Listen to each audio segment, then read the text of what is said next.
Chico Picadinho é o apelido pelo qual ficou conhecido Francisco da Costa Rocha, um assassino brasileiro que foi condenado pelos assassinatos de duas mulheres em 1966 e 1976.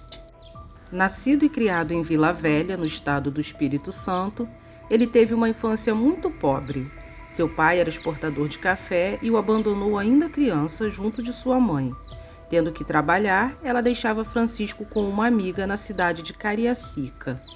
Nas entrevistas, o assassino revelou ter sofrido diversos abusos sexuais do marido da mulher que cuidava dele, mas que esta nunca soube e que ficava semanas sem ver a mãe. Além disso, quando desobedecia, ele apanhava muito desta mulher. Um de seus passatempos na infância era algo muito cruel: matar gatos. Após crescer um pouco, voltou a viver com a mãe em Vila Velha, onde presenciava a visita de diversos homens em casa, quando ela o mandava ir para o quarto e só sair de lá após amanhecer. Isso o fez perceber que ela se prostituía para sustentá-los. Saber deste fato, somado aos abusos que sofreu, foi um grande trauma para ele, que culminaria numa explosão de ódio futuramente. Na adolescência, foi expulso de casa após brigas com a mãe, quando a humilhava e era agressivo. Passou a viver de pequenos serviços e alguns furtos, e logo se viciou em bebida alcoólica e outras drogas.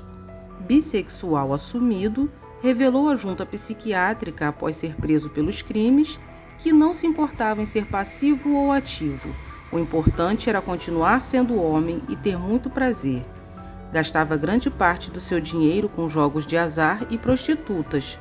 Também revelou ter esquartejado as mulheres por ter muita raiva dos abusos que sofria na infância e por sentir vergonha ao lembrar-se de que a mãe se prostituía, como as mulheres que ele matou. Francisco da Costa Rocha cometeu seu primeiro assassinato em 1966, aos 24 anos, na Boca do Lixo, centro da cidade de São Paulo.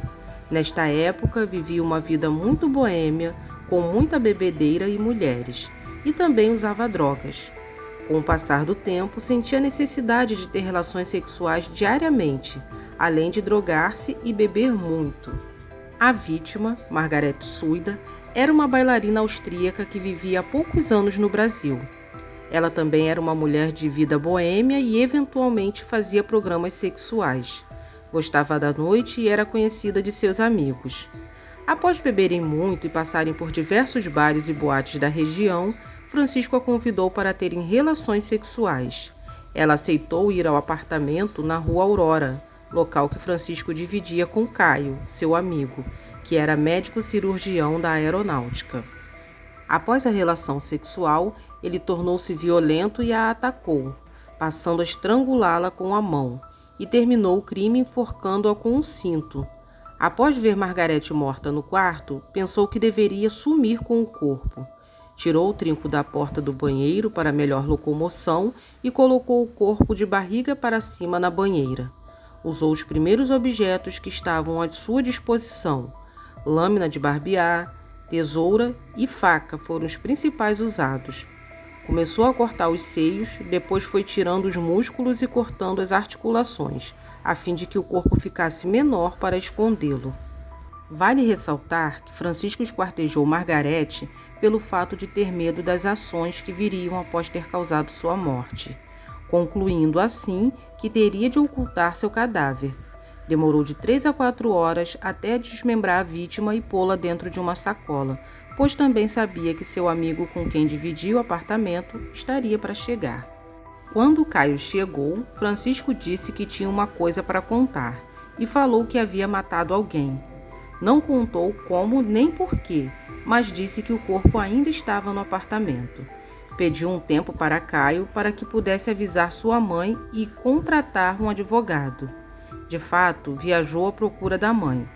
Ao chegar, avisou a uma amiga que não teve coragem de falar o que realmente acontecera, apenas informando que algo de grave havia ocorrido, pedindo para avisar a sua mãe.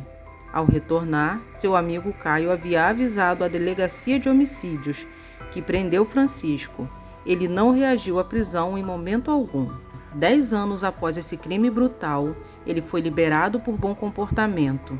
Mas Francisco voltou a atacar em setembro de 1976, onde estuprou e tentou estrangular a prostituta Rosemary Michelucci em um motel da zona leste de São Paulo. Mas ela se defendeu com chutes, mordidas, socos e gritos, conseguindo se livrar dele. Apesar de ter levado uma facada, ela sobreviveu. Chico conseguiu escapar. Um mês depois, em outubro, ele voltou à Boca do Lixo. Num bar, conheceu a prostituta Ângela Silva, conhecida como Moça da Peruca. Após beberem bastante, acertaram o preço do programa e ele a levou a um apartamento em que vivia, alugado há poucos meses na Avenida Rio Branco, a poucos minutos de onde estavam. Após o ato, espancou e estrangulou Ângela com seu cinto. Já morta, ele a esquartejou, porém, desta vez destrinchou sua vítima com um cuidado muito maior e tentou jogar alguns pedaços pelo vaso sanitário. Não conseguindo se desfazer de todo o corpo através do vaso sanitário, Chico colocou partes do corpo em uma caixa de papelão neste mesmo apartamento onde tudo aconteceu e acabou fugindo em seguida para a cidade do Rio de Janeiro. Mas avisou seu amigo Caio e pediu novamente um tempo para avisar sua família e contratar um advogado. Caio, já sabendo do crime, ficou sem saber ao certo o que deveria fazer e contatou a Delegacia de Homicídios. Chico Picadinho foi preso 28 dias depois, em uma praça de Duque de Caxias, no Rio de Janeiro, na Baixada Fluminense, enquanto lia uma revista que relatava sua vida de crimes. Na época, a exibição pela imprensa das fotos de suas vítimas cortadas em pedaços sensibilizou bastante a opinião pública, fazendo com que o criminoso fosse condenado a 30 anos de prisão. Preso pelo primeiro crime no dia 5 de agosto de 1966, Francisco foi condenado a 18 anos de reclusão por homicídio qualificado, somados a mais de 2 anos e 6 meses pela destruição do cadáver. Posteriormente, teve a pena comutada para 14 anos e 4 meses de reclusão. Na prisão, estudou, trabalhou diretamente com a diretoria da cadeia e até mesmo se casou.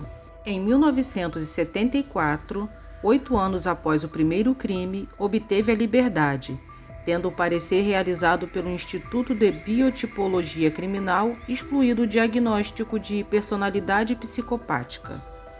2 anos e 5 meses após obter a liberdade, Francisco cometeu o seu segundo homicídio em 1976.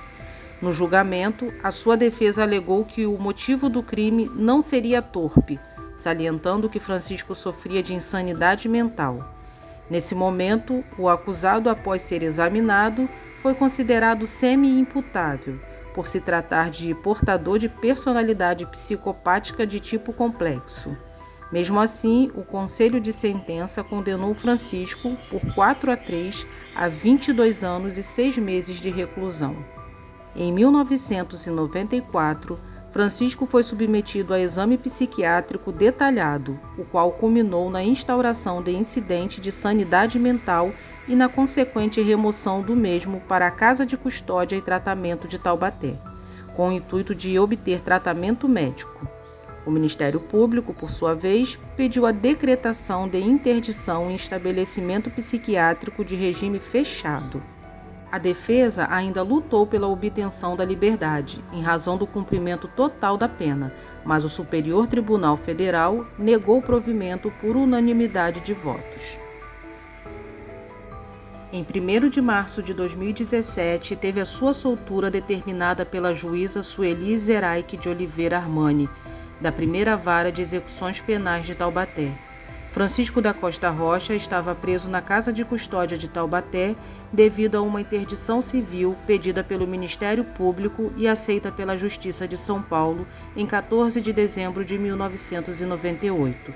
Chico havia cumprido integralmente a sua pena em 21 de novembro de 1998. Na decisão do dia 1º de março de 2017, a juíza Sueli Zeraich de Oliveira Armani destaca que Chico confirmou sua intenção de integrar-se socialmente, mostrando-se bem seguro e determinado neste propósito.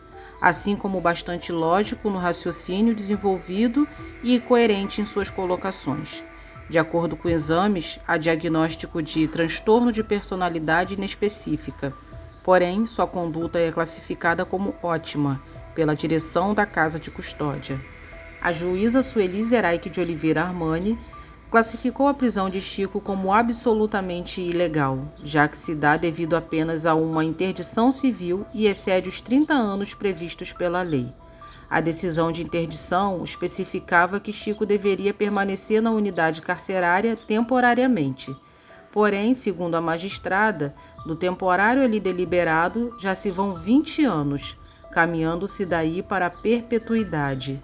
Nada mais injusto, ilegal e arbitrário, escreveu ela na decisão.